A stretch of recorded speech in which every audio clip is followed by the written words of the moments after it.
ICU in the middle of the night. You have a patient who had coronary artery bypass surgery just later that afternoon. He's still on a ventilator. He was doing quite well, no problems at all. Then suddenly out of nowhere, you find that his saturations drop from the 90s to the 80s down to the 70s. You try the usual measures, but there is no response. Intuitively, you would think of several things at this point of time. Is it pneumothorax? Is it pulmonary edema in a patient with poor LV function? Or is it collapsed lung that is causing this? And normally you would call for the X-ray to happen. At best of times, taking pictures, uploading it on the screen, you seeing it will take, say, 10 to 15 minutes at the least. Suppose you have an ultrasound machine by the bedside, and suppose you have the skill to look at the lung. That may be the most crucial intervention that you can do to diagnose the problem in such a patient. So I'm sure you have gone through this on the first couple of days, the basics of how to do a lung ultrasound. You can use a range of probes depending on what you want to see. If you need to look at the pleura, obviously you would prefer a high-frequency probe, a linear probe like this. If you just want to look at the pleural slide and perhaps a pneumothorax. But if you need to look deeper, you will obviously have to use a lower frequency probe or even an echo probe. A probe like this, which is a microconvex probe, fits the bill very well to look at the lung because it can wedge very easily into an intercostal space, and it gives you easy maneuverability.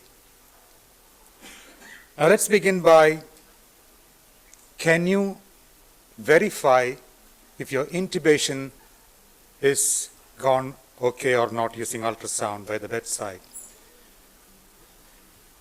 The key is to identify the esophagus, which, as you can see, that's the trachea here, and you see the esophagus to the left of the trachea. That's esophagus there. And suppose your endotracheal tube, by mistake, goes into the esophagus. We've all done it in our time. It is fairly easy to identify by ultrasonography. You just focus on the red arrow and look at where the endotracheal tube is going. The tube, in this case, has gone into the esophagus, and you can see what looks like a double trachea appearance. That's the trachea here, the true trachea, and that's the endotracheal tube within the esophagus. So if you see something like this, it is just conclusive evidence that your tube has gone down the wrong hole. If you have the machine booted up by the side, even after intubation, you can look at the lung. Normally, when you place the probe below the clavicle, this is what you see. Starting from superficial to deep, you see the muscle layers, fascia, and the first thick white line that moves from side to side is a pleural line. And as I mentioned, once you intubate, if you place your probe below the clavicle on either side, and if you see the pleura moving from side to side, that is positive confirmation that you're ventilating the lung adequately on both sides. On the other hand, if you see something like this, you see the superficial to deep, as you see the tissues from here, from top to bottom. You see a rib shadow here. You see the pleural line there. But in this case, you can see that the pleural line does not move from side to side. And if it does not move from side to side, it just means the lung is not inflating on that particular part of the chest due to whatever reason. Suppose you intubate the right main bronchus. If you place your probe on the left side, obviously the lung will not slide there. There are many other conditions as well, which we'll go through later on. Is this a normal appearance or abnormal? What do you think? Yes, it is my lung. I have placed the probe below the clavicle here, and you can see the pleura moving from side to side. And you can not see anything below this pleural line to suggest any abnormality within the lung. However, if you look at this image, it is distinctly different from the normal appearance. You see the pleural line, and starting from the pleural line, you see a number of radiating lines which move with the pleural line from side to side. They look laser-like, and they extend from the pleura down to the bottom. These are not normal. If you see them, it just means that there is fluid within the interstitium and within the alveoli in the lung. That's what it means. And obviously in this patient, there is edema in the interstitium and the alveoli. And these lines are termed B lines. So if you see plenty of B lines, that indicates fluid within the lung. Now that's what we saw just now. If you see an image like this, what would you conclude? Is that normal or abnormal? This particular image is an extreme case of pulmonary edema. There is a lot of water here. The B lines, which you can see discretely on this image, are merged together on this image. It's a conglomeration of B lines, which gives you a kind of white out kind of picture, similar to the white out that you might see on a chest radiograph. So beginning from a few B lines, starting from the pleura, here you get merging of B lines to what's an equivalent of an ultrasonic whiteout of the lung. Now, what is going on in this patient? I'm placing the probe just at the right hypochondrial area. This looks like, the tissue density looks like the liver, but through it you can see several white streaks moving back and forth. That is actually not the liver, it is the lung. It is a consolidated lung, and these white streaks that you see moving back and forth are air bronchograms within the lung. So consolidated lung with air moving in and out through the open bronchi, very strongly suggestive of a consolidated lung. Here also on this other image, you see a lot of streaky white lines, but they don't seem to move. They seem to be static, unlike in this particular image. Now what does that mean? You have a tissue-like lung density, that is true, very similar to what you see here. But here, the air bronchograms are not moving. That is suggestive of a collapsed lung. So when the lung is collapsed, the airways or the bronchi will not be open, or there will be no air movement within the bronchi. You see air trapped within the bronchi, but there is no movement back and forth. Here, you can see consolidation. What you see here is a collapsed lung. So that is a normal lung. Pleura, no B lines there. In this image, you can see B lines discretely. This is a worse form of pulmonary edema where all the B lines are merged together. And here you see a tissue-like lung with air movement back and forth in the bronchi, suggestive of air bronchograms. Just the other day, when I walked into our ICU, we have a cardiac wing on one side and a general wing on the other side. I saw a patient on the cardiac side. He looked like a fairly young man in his 30s. He obviously had a cardiac problem, I would gather. He was on NIV, and he seemed to be struggling to breathe.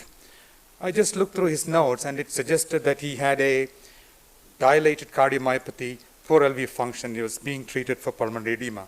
His chest X-ray also looked like there may be a lot of fluid in the lung, just acute left ventricular failure from a dilated cardiomyopathy. I was just a little curious, and I looked at his lung with ultrasound, and this is what I saw.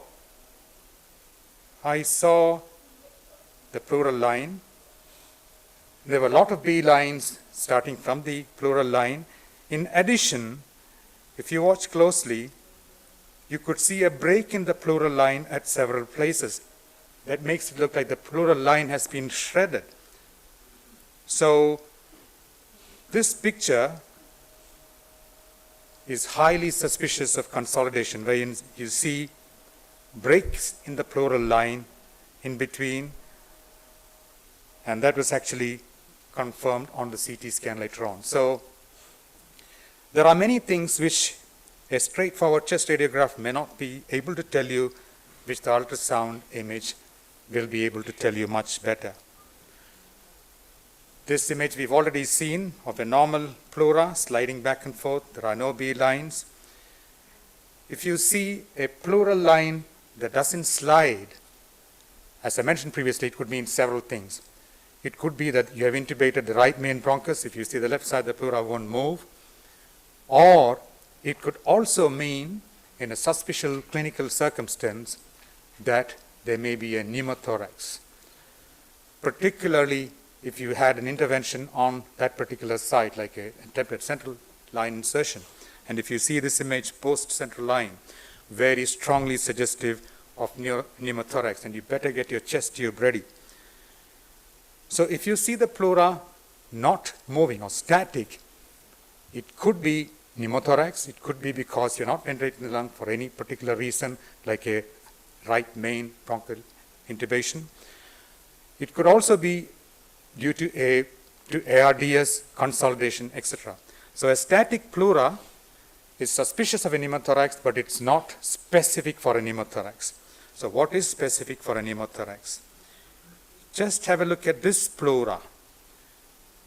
You can see that it slides up to halfway, but it doesn't slide beyond that. It slides up to that point. Beyond that, there is no slide. And corresponding to the white arrow here, there is what you call a lung point, which is the junction between the sliding and the static pleura. If you see this on ultrasound, there is only one diagnosis. It is pneumothorax and nothing else. So that is a positive, conclusive sign of pneumothorax on ultrasound. And then, of course, you can use M mode, again, to confirm the presence of a pneumothorax. That's a normal M mode view. You see what's described as a barcode sign. Below the barcode sign, you see a sandy picture, which suggests normal lung. In pneumothorax, you see a barcode sign extending from the top to the bottom. But as I mentioned, the conclusive, definitive sign is the lung point. I'm sure many of you will be familiar with this image. The liver or the lung, as the case may be, where you place the probe, that's the diaphragm. And what's the diagnosis in this case? Fairly simple, straightforward. There is a very big pleural effusion there, and you can see the lung floating within the fluid like it were a jellyfish. It's called a jellyfish sign. And if you need to drain the diffusion, it is very helpful if you do under real-time guidance. You can see the needle come through here, piercing the chest wall and the pleura. And that's the ring down artifact. You can also see that the diaphragm is way below, which gives you a margin of safety to ensure that it doesn't go below the diaphragm and cause serious harm. And then once you pass the wire, you can view the wire very clearly within the pleural fluid. And again, you can confirm that you are not causing any damage below the diaphragm by ensuring that your wire is above the diaphragm. You can see the diaphragm curved up here. So in this case, you're fairly certain that your wire is above the diaphragm and there is no harm to the abdominal viscera. This patient we had fairly long time ago. She was a lady in her 30s who had a fracture of her tibia and was on a cast for a period of several weeks. And then she came severely breathless to us. And this image was very much diagnostic in her case.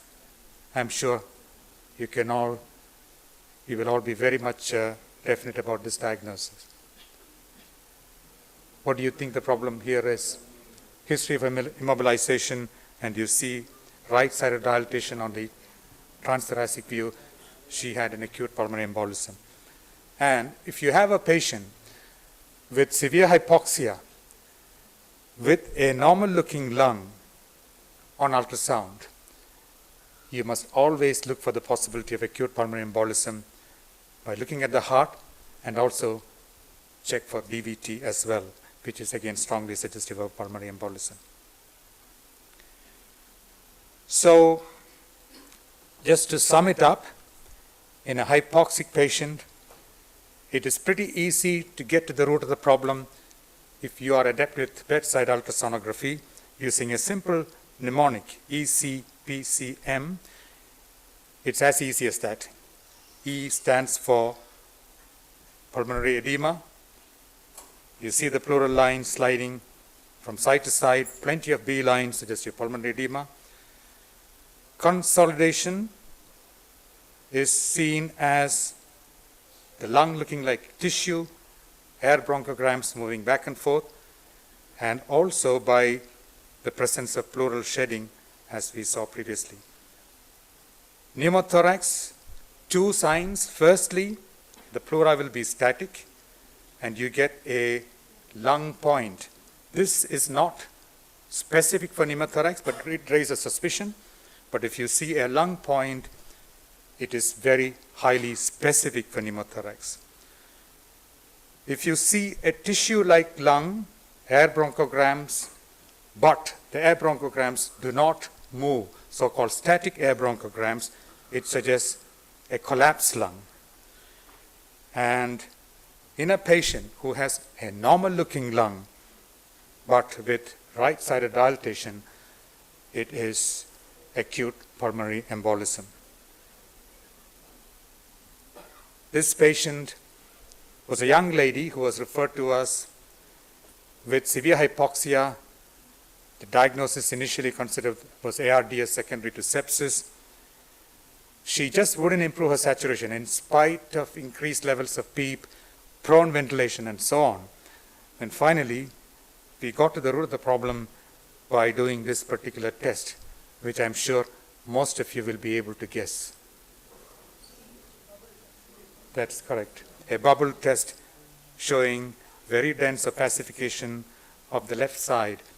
And this patient, in fact, had not a patent foramen oval, she had a proper ASD with right to left shunting. And the problem was not ARDS, it was just right to left shunting. Thanks very much. Should we